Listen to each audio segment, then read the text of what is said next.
다시 오십니다. 그리고 2000년이 지났습니다. 자연도 그대로 있고 2000년 전부터 계속 오신다 그러더니 오긴 뭘 옵니까? 하나님 나라가 뭘 옵니까? 지금 저렇게 자연이 그대로 있고 베드로 주인은 그대로 말씀이에요. 조롱한답니다. 조롱.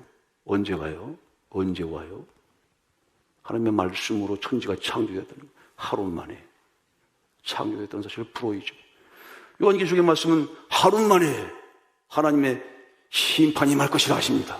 하루 만에 하루가 1000년 같은 거예요.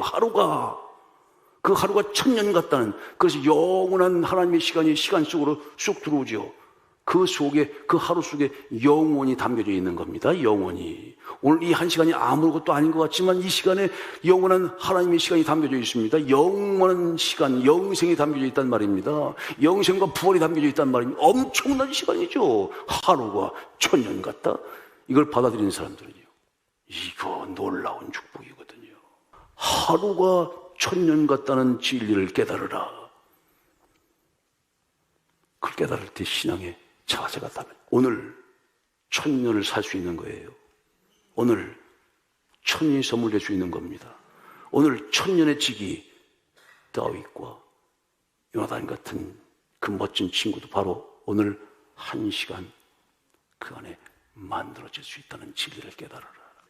자, 그런데요, 그 안에 요나단과 다윗은요, 그런 정말 행복한 관계인데, 행복한 부부관계가 똑같은 관계인데 1000년을 이어갔다고. 그게 있을 수 없는 사랑인데 그거 왜 그랬다고요? 그리스도와 하나님의 언약이 매개가 된 거예요. 그 언약의 사랑이 둘을 묶은 거야. 저 다윗은 정말 하나님을 정말 사랑하는구나. 그리고 하나님께서 저를 통해서 언약을 이루겠구나 하는 것을 요나단이 알은 거예요. 그리고 그 사랑 안에서 하나가 된 거예요. 그러니 1000년 동안 자기의 왕위를 내려놓을 만큼, 여러분의 사랑하는 그런 아내들, 육신으로 보면 2년, 3년 못 간다니까. 저는 예외지만, 거기에 하나님의 언약의 사랑을 담으면 그 속에서 1000년 동안, 하루가 1000년 동안 영원한 관계로 이어져 갈 수 있는 겁니다. 그게 비법인 거죠. 언약을 따라가. 주의 말씀을 따라가. 그러니까 주님께서 언약을 따라가는 사람들하고 영원히 함께 하신대. 할렐루야. 너와 나 사이에 영원히 함께 하고 있다고 그러잖아요. 네가 내 말하는 걸 지키고 그리스도의 나와 의리를 구하고 하나님의 거룩한 그 은혜와 사랑을 전달해봐. 그러면 내가 너와 영원히 함께 할 것이지. 하나님 보내신 줄 믿어? 그럼 그 나를 믿는 거지? 내가 너 영원히 함께 할 것이야? 그게 비법이 있더라고요. 하나님께서 함께 하셔야 그 관계가 영원토록 지속되는 거예요.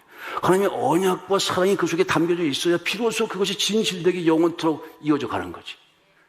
요나단과 다윗처럼 이어져 갈 수 있는 비법이 바로 그 하나님의 언약의 말씀이 있는 것이구나. 하나님의 언약의 그 말씀과 사랑 속에 있는 것이구나. 우리가 행방을 통해서 바로 그걸 함께 나눠야 되는 거예요. 그러면서 그가 내적인 변화를 경험하게 되고 그 가정과 공동체가 참으로 기뻐하신 영원지기, 천년지기, 보약 같은 친구, 너와 내는 영원한 친구가 되는 것이죠. 신비한 우물. 바로 이 우물가에서 사마리아 여인이 주님을 만났다 이거예요. 이 만남은 끊임없이 솟구쳐 나온 샘물과 같은 것이라는 상징적인 의미도 있는 겁니다. 이 우물은 끊임없이 백바가지가 불면 그래서 없어졌어. 물이 끝났다 야. 그런데 불이 쏙 솟아나. 1000바가지, 이제 1000바가지 퍼스니까 없지. 근데 1000바가지만큼 또 솟아나. 끊임없이 솟아나. 그렇죠. 주님 말씀하십니다. 내가 내게 주는 물은 목 다시 가라지 않는다. 영생하도록 솟아나는 샘물이 된다. 할렐루야. 영생 쏟아나는 샘물, 그게 언약이에요. 언약. 한 번만 언약하시면 그 언약의 샘물에서 끊임없이 쏟아나시는 거죠. 할렐루야. 이게 바로 또 사마리아 여인과 주님과의 그 만남 속에 담겨져 있는 또 신비한 하나님의 은혜이죠. 그건 끊임없이. 근데 신비한 게 또 하나 있대요. 그 우물이 갖고 있는 신비인데요. 그걸 계속 풀면요, 푸른 만큼 나오잖아요. 안 말라. 끊임없이 나와. 그런데 이걸 사용 안 하면요, 퍼주지 않죠. 그러면 어느 일정 기간 지나면요, 샘이 기능을 다하지 못한대요. 왜냐하면 이 우물이 있죠. 우물 물이 있잖아요. 우물에 그 무게가 있지 않습니까? 이 압력이죠. 이만큼의 압력이죠. 이 압력이 샘물을 누르고 있대요. 이걸 다 퍼내면 끊임없이 샘물이 나오는데 기능을 순기능으로 하는 거예요. 풀면 푸는 대로 그 샘에서는 끊임없이 물이 나와. 그런데 이걸 안 푸고 탁 멈춰 있으면요, 일정 기간 멈추고 있으면 이게 이 수압으로 이 샘을 확 누르기 때문에 기능을 못 한다네. 여러분, 이거 안 퍼주면 알아서 하시라고. 사랑은 주의 은혜 내게 아니고 이걸 꼭 나눠주게 돼 있어요. 그래서 나눠준 사람은 점점 더 풍성하는 거지. 그 사람 옆에 모이는 사람들은 점점 풍성하지. 그렇죠? 나눌수록 점점 풍성하지. 없어지지도 않아. 근데 그거를 나누지 않고 그대로 있으면 2년마다 갈아야 돼, 주여. 3년마다 갈아야 되는 거 아세요? 간다니까? 갈아버린다니까? 왜? 기능을 못하니까. 아, 이것도 참 신비하죠? 하나님의 은혜는 그래서 함께 나누고, 사랑도요, 이건 나눠야 되는 겁니다. 할렐루야. 주님을 만나죠. 주님을 만나서 나누는 거죠. 참 깊은 의미가 담겨져 있어요. 끊임없이 사랑을 해야 돼. 사랑할 대상이 있어야 그 사람이 살아갈 삶의 의욕과 목적이 생긴대요. 사랑할 대상이 없으면 금방 죽어버린다네. 실제 있었던 일인데요. 90살 먹은 할아버지가 혼자서 이렇게 뒹굴, 이제 인생이 끝났다 이거예요. 아니, 근데 90세인데 이제. 근데 서울에서 사고 났던 아들이 손주. 여러분, 우리들의 블루스 있죠? 그런 영화 요새 재밌는 거 하나 했었죠? 예, 저도 덕비에 봤는데, 그때 그 제주도에 있는 그 할머니한테 그 어린 손녀를 맡기잖아요. 예? 그런 것처럼, 예, 와서 이제 그 할아버지한테, 아버지, 아무런 얘기도 없이, 한 며칠만 맡겨주세요. 그리고 맡겨놓고 그냥 가버렸어, 아들이. 그다음부터 할아버지가 아침 일찍 일어나가지고 밥을 하기 시작하는 거예요. 아, 손 좀 먹여야 되잖아. 반찬도 하고, 그리고 장작도 그냥, 아이고, 허리야, 아이고, 허리야, 그러면서. 거기다가 또 씨를 뿌려가지고, 이 채소를 가꾸기 시작하네. 집이 너무 휘근해. 비가 오면 비가 와. 그러니까 다 올라가서 그냥 이 집을 수리하기도 하고. 엄청 바빠졌어. 할아버지가 아버지 역할을 하는 할 일이 생긴 거잖아요. 이 어린 손자를 먹여야 되니까. 그래서 좀 짠데 알았어 빨아가지고 그렇게 이뻐 보이는 거지 뭐. 그냥 밥 먹는 거 보면 그냥 보기만 해도 이쁘다잖아요. 그렇죠? 저도 그럴 것 같아. 때가 됐나? 주여 할렐루야. 여기 다 할아버지들이니까 다 아시지. 그래가지고 그냥 또 보니까 이거 조금 있으면 학교 가야 돼. 용돈하고 학비가 필요한 거예요. 그래서 씨를 뿌리고 또 갖고 해서 갖다 내다 팔기도 엄청 바쁘셔. 그냥 빈둥빈둥 이제 마지막 인생의 마지막을 준비하시다가 할 거리가 확 생기신 거예요. 왜? 이 아이를 먹여 살려야 되잖아. 이 아이는 그냥 아이 아니라 얼마나 사랑스러운 사랑의 복덩이에요. 그냥 보기만 해도 그냥 이뻐 죽겠어. 그냥 허리가 아픈지도 모르고 그냥 가서 심고 닦고 또 조이고 또 심고 갖다 팔고 그래서 비용도 많이 생기고 3년이 그냥 순식간에 지나가 버리는 거예요. 3년이 이놈이 며칠만 맡으려고 그러더니 3년 동안 코빼기도 안 보여 아들이. 그래서 나도 생각도 안 나. 이거 손주가 이쁜 건데 뭐 이러면 확 깨물어 주고 싶어 그냥. 아이고 고맙고 아이고 3년 지나갔어. 어느 날 그 아들이 타고 와가지고 자기 아들을 맡길 수밖에 없는 자취정을 얘기하고 눈물을 흘리면서 죄송하다고 하고 조그만 봉투를 딱 내놓고 아들 데리고 가버렸어. 그 다음부터 이 눈이 할 일이 없어졌잖아요.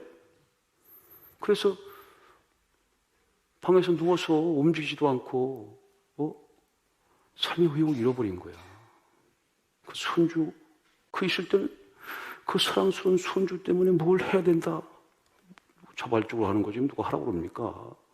그래서 힘내서 했는데 그 손주가 그냥 이럴 이유가 없이 그래서 집에서 꼼짝 못하고 그냥 뒹굴뒹굴 2주 만에 영면하시고 말았대요.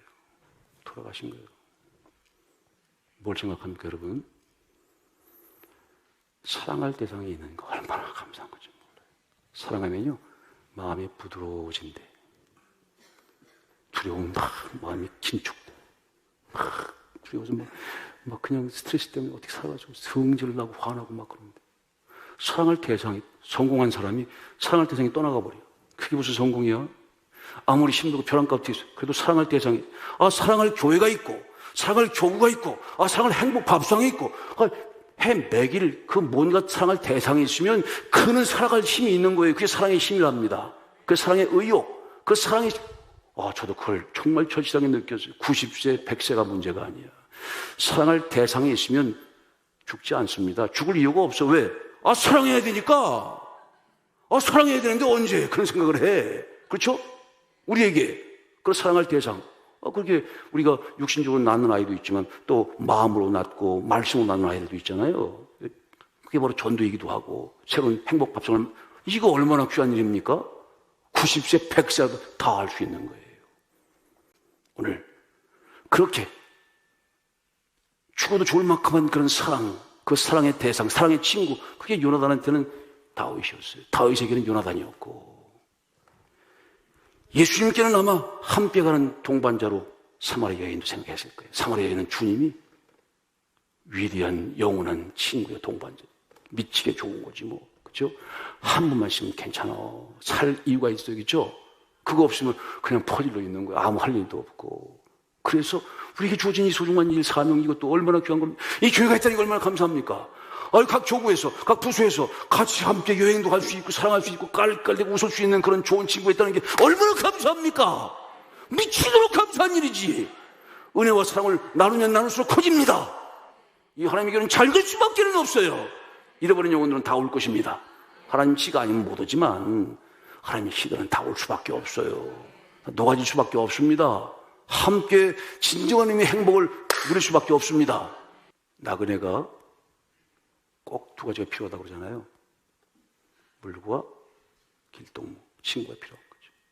레이건 대통령이 정말 멋진 연설을, 고별설을 해서 대통령을 다 내려놓으면서 나는 이제 그리스도의 약속을 믿고 그리스도의 사랑 안에서 새로운 인생을 출발하려고 합니다. 내 인생의 일몰로 가는 거룩한 여정의 출발을 시작합니다 하고 탁 배낭을 메고 대통령을 딱 내려놓고 그리스도와 함께 여행을 떠났다는 거예요. 일몰로 가는 위대한 여행. 그게 어떤 얘기입니까? 인생 끝이 있다는 거고, 인생이 나그네라고 하는 뜻이겠죠. 나그네 길. 그 나그네 길에 꼭 필요한 존재가 둘이 있다니까요. 하나는 물, 또 하나는 친구, 좋은 길동무. 그렇죠? 그런데 이게 육신의 친구도 필요해. 육신의 물도 필요하다고. 육신의 물을 먹어야 되니까. 사람이 떡으로만 살 것이 아니라 하나님 입에서 나오는 말씀을 사는 것처럼 인성과 신성을 가지고 있잖아요. 그러니까 그걸 먹어야 돼. 그런데 영혼이 존재이기 때문에 영혼의 생수가 필요하다고. 내가 내게 주는 물은 영원토록 목마르지 않은 생수가 될 것이라. 그 생수가 필요하단 말이에요. 그것은 누구한테 주어주는 겁니까? 하나님의 선물로 주어주는 것입니다. 그 하나님의 선물은 어떻게 받을 수 있습니까? 유일한 필요주 조건 딱 한 가지입니다. 믿음으로 받으면 됩니다. 하나님의 선물은 믿음으로 받는 거예요. 오늘 주신 말씀을 믿음으로 받는 순간 주님이 여러분들의 영원한 동반자가 될 것입니다. 영원한 친구가 될 것입니다. 사마리아 여인처럼 여러분들을 늘 지키고 돕는 그런 행복한 동반자가 될 것입니다. 육신적인 친구도 있죠. 마음에 맞아야 돼. 근데 영혼의 친구도 있어. 어떻게 해야 될지 모를 때, 내면에 그 갈등이 심할 때 그 영혼의 친구, 주님과 부어의사 성령과 말씀이 그때마다 우리를 인도해 갈 것입니다. 그런 가장 귀한 행복한 친구의 관계를 영원토록 주님 안에서 만들어 가시길 축복합니다.